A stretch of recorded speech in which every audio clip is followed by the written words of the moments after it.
नमस्कार, मैं हूं जायरा। एपीएन के लोकप्रिय कानूनी प्रोग्राम लीगल हेल्पलाइन में आपका स्वागत है। इसमें हमारे कानूनी विशेषज्ञ रोजमर्रा की जिंदगी की समस्याओं से जुड़े कानूनी मसलों पर आपकी शंकाओं का समाधान करते हैं। आप भी इस प्रोग्राम से जुड़ सकते हैं और फोन करके कानूनी राय ले सकते हैं। आज खाद्य मिलावट स्वास्थ्य के लिए गंभीर खतरा बनकर उभर रहा है। थोड़े से मुनाफे के लिए जब मिलावट की जाती है तो उपभोक्ता की जान तक को खतरा बन जाता है। बाजार में उपलब्ध खाद्य पदार्थों में मिलावट का संचय हमेशा बना रहता है। दालें, अनाज, दूध, मसाले, घी से लेकर सब्जी, फल तक कोई भी खाद्य पदार्थ मिलावट से अछूता नहीं है। आज मिलावट का सबसे अधिक कुप्रभाव हमारी रोजमर्रा के जीवन में प्रयोग होने वाली जरूरत की वस्तुओं पर भी पड़ रहा है। मिलावट का एक रूप किसी खाद्य पदार्थ में कच्चे रूप या तैयार रूप में खाद्य पदार्थ की मात्रा बढ़ाने के लिए दूसरे पदार्थ को मिलाना है, जिसके परिणाम स्वरूप खाद्य पदार्थ की वास्तविक गुणवत्ता का नुकसान होता है। खाद्य सुरक्षा कानून यानी कि food Safety and standard act 2006 के तहत मिलावटी खुले में सामग्री बेचने वाले दुकानदारों पर जुर्माने का प्रावधान है और उन्हें जेल भी जाना पड़ सकता है। तो ये तो थी बुनियादी जानकारी। खाद्य मिलावट और उससे जुड़े कानून की जानकारी देंगे हमारे आज के कानूनी विशेषज्ञ अधिवक्ता कौशल यादव जी। अगर आपका खाद्य मिलावट से जुड़ा कोई सवाल है तो आप हमें फोन करके राय ले सकते हैं। हमारा फोन नंबर है 012061273937। इसके अलावा आप 012061273938 भी डायल कर सकते हैं।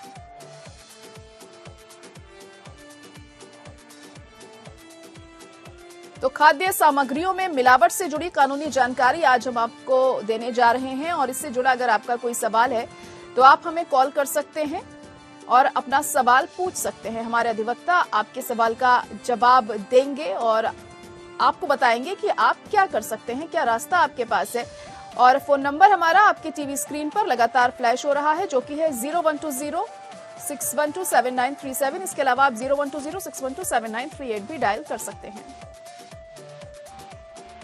और हमारे अधिवक्ता कौशल यादव इस वक्त जुड़ चुके हैं। कौशल जी, बहुत स्वागत है आपका हमारे इस खास प्रोग्राम में। और सबसे पहले आपसे जानना चाहेंगे कि खाद्य सामग्रियों में मिलावट की कानूनी परिभाषा क्या है, कब खाद्य को मिलावटी माना जाता है? देखिए, अडल्ट्रेशन है, दो तरीके के अडल्ट्रेशन होते हैं। एक अडल्ट्रेट होता है जिसमें जी हम सुन पा रहे हैं आपको, कहिए जी। अडल्ट्रेंट होता है जब किसी कोई मटेरियल है आप किसी में मिलाएंगे तो वो अडल्ट्रेंट बोला जाता है। सेकंड फॉर्म होती है अडल्ट्रेटेड। जब कोई खाद्य सामग्री होती है, फूड आइटम है, उसमें अगर वो मिला हुआ है और जांच उससे उसका जो स्टैंडर्ड है, मैंने एक पर्टिकुलर ब्रांड के लिए मांगा और that is not as per that standard और उसमें कुछ मिलावट है, तब वो अडल्ट्रेटेड होता है। तो इस तरीके दो तरीके की इसमें होती है, adulterant and adulterated. Adulterant means कि कोई चीज किसी फूड आइटम में मिलाई जा सकती है या मिला दी गई है। अडल्ट्रेटेड हो जाता है the moment it is mixed in the food items, तब ये अडल्ट्रेटेड हो जाता है। जी, तो कानून में खाद्य मिलावट में दो तरह की मिलावट की बात कही गई है, वो क्या है ये जानना चाहेंगे? देखिए, यही मैंने आपको बताया, अडल्ट्रेंट। अडल्ट्रेंट जिस तरह से खाद्य सामग्री को अडल्ट्रेटेड किया जाता है, जो खाने की कोई वस्तु है उसमें आपने कोई सब्सटेंस या कोई मटेरियल मिला है जिससे कि वो अडल्ट्रेटेड हो जाती है, वो अडल्ट्रेंट होता है। तो दो तरीके से ये, एक इसमें फर्स्ट होता है अडल्ट्रेंट, जिससे ये अडल्ट्रेटेड की जाती है। तो सेकंड इसका जो स्टेज होता है कि जब इसमें आप कोई चीज, जब सपोज कि you have gone to the market to buy some food items and you are asking for a certain thing and this is not as per the standard provided in the item, then it's adulterated. जी, तो खाद्य मिलावट की अगर शिकायत करनी है तो वो हमें कहाँ करनी चाहिए? क्या कुछ सुविधा कानून में इसमें दी गई है कि अगर आपको कोई परेशानी है, इस तरह का आपने कुछ इस्तेमाल किया है जिसमें मिलावट है लगता है आपको, तो इसकी शिकायत कहाँ की जानी चाहिए? देखिए, इसके लिए लोकल अथॉरिटीज होती हैं, आपको फूड इंस्पेक्टर्स होते हैं, फूड हेल्थ डिपार्टमेंट है, म्यूनिसिपैलिटी है, आपकी लोकल अथॉरिटीज है, इनको आप कर सकते हैं। इनफैक्ट पुलिस को भी इसकी शिकायत की जा सकती है and they will take this food inspector in coordination and they can go for the check. जी, तो इसमें कौशल जी, फूड इंस्पेक्टर की जो भूमिका होती है वो क्या होती है, उसका क्या काम होता है और किस तरीके से वो अपने काम को अंजाम देता है कि जो भी इस चीज में लिप्त पाए जाते हैं उनके खिलाफ सख्त कार्रवाई की जा सके? देखिए, food prevention of food adulteration act 1954 में सेक्शन 9 में फूड इंस्पेक्टर को डिफाइन किया गया है, उसके पावर्स को डिफाइन किया गया है कि उसकी क्या क्या पावर्स हैं। फूड इंस्पेक्टर एक स्टैट्यूटरी बॉडी है, इसको अंडर स्टैट्यूट क्रिएट किया गया है। वो जाके किसी भी फूड को उनको लगता है कोई दुकान है कहीं बिक रहा है, उसको जाके चेक कर सकते हैं, उसका सैंपल ले सकते हैं। अगर कोई कैरियर है उसके थ्रू जा रहा है, उसको वो चेक कर सकते हैं। उन्हें इनफैक्ट जो उनकी I will go for short कि basically they are empowered with the power to check the food items, to conduct the survey of the item. जी जी, तो खाद्य मिलावट के लिए कम से कम और ज्यादा से ज्यादा सजा और या फिर जुर्माना क्या हो सकता है? देखिए, इसमें कई तरीके के ऑफेंसेस हैं, अलग अलग तरीके के होते हैं। आप जब इम्पोर्ट कर रहे हैं तो अलग तरीके के आ जा रहे हैं, कंपनीज कर रही हैं तो अलग तरीके के आ जाते हैं, इंडिविजुअल कोई कर रहा तो अलग अलग तरीके के आ सकते हैं। बेसिकली इसमें पेनल्टीज में फाइन है और जेल का भी प्रावधान है। मिनिमम 6 मंथ से लेके मैक्सिमम 3 ईयर्स। और इन केस अगर किसी ने कोई अडल्ट्रेटेड फूड को यूज किया है, उससे उसे कोई सीरियस इंजरी होती है या उसको जान पे आ जाती है, तो इस पे ये लाइफ टर्म भी हो सकता है। मिनिमम 3 ईयर से लेकर लाइफ टर्म तक हो सकता है। और अलग अलग जो उसका प्रोविजन है उसमें एक अलग अलग तरीके की सजा का प्रावधान किया गया कि ये डिपेंड करता है कि आप किस तरीके के वायलेशन में इन्वॉल्व है। तो मिनिमम 6 मंथ से लेके maximum in case of use of adulterated food resulting in severe injury, then it can go up to the life. कौशल जी, आपसे अब ये जानना चाहेंगे कि भारत में किस अधिनियम के तहत खाद्य मिलावट को नियंत्रित किया जाता है, ये क्यों लाया गया था?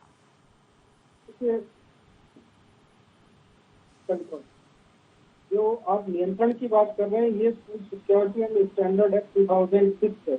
इसका जो बेसिक पर्पज है इस एक्ट को लाने का और ऑब्जेक्ट है to control the adulteration and provide the yes yes, हम सुन पा रहे हैं आपको। तो ये एक्ट एक बहुत ही महत्वपूर्ण एक्ट है। इसमें एक ये फूड स्टैंडर्ड सेफ्टी अथॉरिटी के लिए बनाने के लिए कहा गया है और ये अथॉरिटी को बेसिक कुछ ड्यूटीज दी गई हैं। इनको उसमें ये रेगुलेट करना है कि इस तरह की क्या क्या इंग्रीडियंट्स हो सकते हैं, इसमें मॉनिटर करना है मैन्युफैक्चरिंग को, प्रोसेसिंग को, डिस्ट्रीब्यूशन को, सेल को, इम्पोर्ट को। ये सारी की सारी चीजें अथॉरिटी के अंदर ला दी गई है जिससे कि अडल्ट्रेशन को रोका जा सके और एक बेटर कंट्रोल किया जा सके क्वालिटी का और क्वालिटी कंट्रोल का। जी, इसमें जो 2006 एक्ट है बेसिकली जो अभी जैसे हम बात कर रहे थे प्रिवेंशन ऑफ फूड एडल्ट्रेशन, वो 1954 एक्ट है, उसमें प्रिवेंशन है बट इसमें स्टैंडर्ड ऑफ सेफ्टी दिए गए हैं, सारा कुछ दिया गया। तो ये ज्यादा एलेबरेट एक्ट है, सेंट्रल एक्ट है और इसमें ये जो सेफ्टी अथॉरिटी बनाने के लिए इंडिया लेवल पर अथॉरिटी बनाई गई है, जिसको एक वाइडर पावर दे रखी है इससे एडमिनिस्ट्रेट करने के लिए और कंट्रोल करने के लिए। तो ये food security and standard act of 2006 है। इसके अंदर ये सारे के सारे कंट्रोल हो, वो सब क्या क्वांटिटी होनी चाहिए, क्वालिटी होनी चाहिए, वो सारा का सारा इसमें प्रोवाइड किया गया। जी जी, कौशल जी, किन परिस्थितियों में जो खाद्य सामग्री होती है उसको मिलावटी नहीं माना जाता है? ऐसी कौन सी परिस्थितियां होती हैं कि नहीं ये माना जाता है कि जो सामग्री है, जो खाद्य सामग्री है वो मिलावटी है? देखिए, बेसिकली जो भी प्राइमरी आइटम्स है, प्राइमरी फूड्स है, लाइक जो फूड्स हमें हॉर्टिकल्चर से मिल रहे हैं, एग्रीकल्चर से मिल रहे हैं, ये सारे के सारे basically they are considered to be non adulterated food. But इसमें भी एक कैटेगरी है कि जब आप दो प्राइमरी फूड्स को मिला देते हैं तो ये भी अडल्ट्री हो जाता है और उसको आप स्टोर करके बेचते हैं, बाद में अपने प्रॉफिट करने के लिए करते हैं, तो ये अडल्ट्रेटेड में आ जाता है। Otherwise basically they are presumed to be non adulterated food और ये प्रिजम्पशन उनके साथ रहता है कि ये हॉर्टिकल्चर और ये सारे एग्रीकल्चर प्रोडक्ट्स हैं तो ये नॉन अडल्ट्रेटेड फूड्स हैं, इनके साथ ये एक प्रिजम्पशन अटैच रहता है। जी जी, तो भारत में खाद्य सामग्री की नियामक या रेगुलेटर कौन होता है? देखिए, अब दोनों एक्ट में अलग अलग 54 में है, उसमें भी एक अथॉरिटी को उन्होंने बना रखा है। काउंसिल इनफैक्ट काउंसिल को बना रखा, उसको पावर दे रखे हैं, बट उसकी पावर बहुत लिमिटेड है। बट जो 2006 एक्ट में ये जो अथॉरिटी बनाई है, इसकी वाइडर पावर्स है, ज्यादा इसके जो कंट्रोल्स हैं वो ज्यादा इफेक्टिव है, ज्यादा इनको पावर दी गई है और ओवरऑल हर एरिया में इनको कंट्रोल दिया गया। बी इट रेगुलेट करना, मॉनिटर करना है, मैन्युफैक्चरिंग कैसे होगी, प्रोसेसिंग कैसे होगी, सेल कैसे होगा। तो इस अथॉरिटी की वो ज्यादा पावर्स दी गई है और ज्यादा तरीके से ये ज्यादा इफेक्टिव है and they can manage the things in a better manner. जी, वही Food Safety and Security Authority of India या फिर FSSAI की भूमिका इसमें क्या होती है? ओवरऑल जैसे मैंने बताया, ये सारे स्टैंडर्ड क्या स्टैंडर्ड होंगे, किस तरीके से होगा, क्या इंग्रीडिएंट्स किस तरीके के होंगे, हेल्थ हजार्ड क्या है, हेल्थ के लिए सेफ्टी मेजर्स क्या है, ये सब सारे के सारे चेक एंड बैलेंसेस जो होने चाहिए वो सारे के सारे इस अथॉरिटी को देखने हैं और वो एक स्टैंडर्ड को लेके आएगा कि अगर कोई फूड आइटम्स है क्या स्टैंडर्ड होने चाहिए, किस किस किस तरीके से होना चाहिए एंड अडल्ट्रेशन से कैसे बचना है। वो सारी की सारी पावर्स हैं, वो सारा जो एक आप सुपरविजन कह सकते हैं, वो सारी की सारी अथॉरिटी इस अथॉरिटी को दी गई है 2006 एक्ट में। जी जी, तो खाद्य पदार्थ बनाने वाली जो फैक्ट्रियां होती हैं, रेस्टोरेंट्स, होटल्स में फूड की चेकिंग की क्या प्रक्रिया होती है? किस तरीके से चेक किया जाता है कि जो खाना वहां पर बन रहा है, जो लोगों को प्रोवाइड खाना किया जा रहा है, उसमें किसी तरह की कोई मिलावट नहीं है?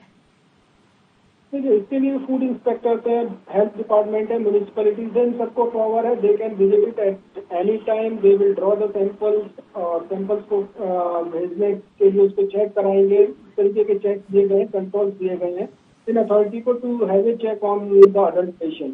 तो इन अथॉरिटीज को आपको ये पावर दी गई है कि आप जाके किसी टाइम कभी भी कर सकते हैं और उसका एक उनको उसके साथ साथ कुछ चेक बैलेंस अथॉरिटीज के ऊपर है कि उन्हें वहीं पर उनको नोटिस देना होगा, जो भी है वो सारा उनको बता के रिटेन में देना पड़ेगा, उनको कम्युनिकेट करना पड़ेगा और फिर वो उसके बाद उन्होंने लैब, सेंट्रल लैब्स हैं, स्टेट लैब्स हैं, वहाँ जाके उनका and only then they can find कि वेदर इट इज अडल्ट्रेटेड और नॉट। और अकॉर्डिंगली फिर उसके बाद अगर it is found to be adulterated, the penalties are provided under the 1954 act. जी जी, और जो मैंने बताया सो मिनिमम 6 मंथ से लेके maximum life in case of injury and all those things if a person consumes adulterated food. चलिए ठीक है, बहुत शुक्रिया कौशल जी हमारे साथ जुड़ने के लिए। बहुत अहम जानकारी आपने दी हमारे दर्शकों को कि किस तरीके से खाने की चीजों में जो मिलावट होती है उसमें क्या कुछ कानून में प्रावधान दिया गया है, इसको लेकर कैसे कार्रवाई की जाती है, क्या कुछ सजा का प्रावधान है। और इसी के साथ लीगल हेल्पलाइन में आज के लिए इतना ही। मुझे दीजिए इजाजत, नमस्कार।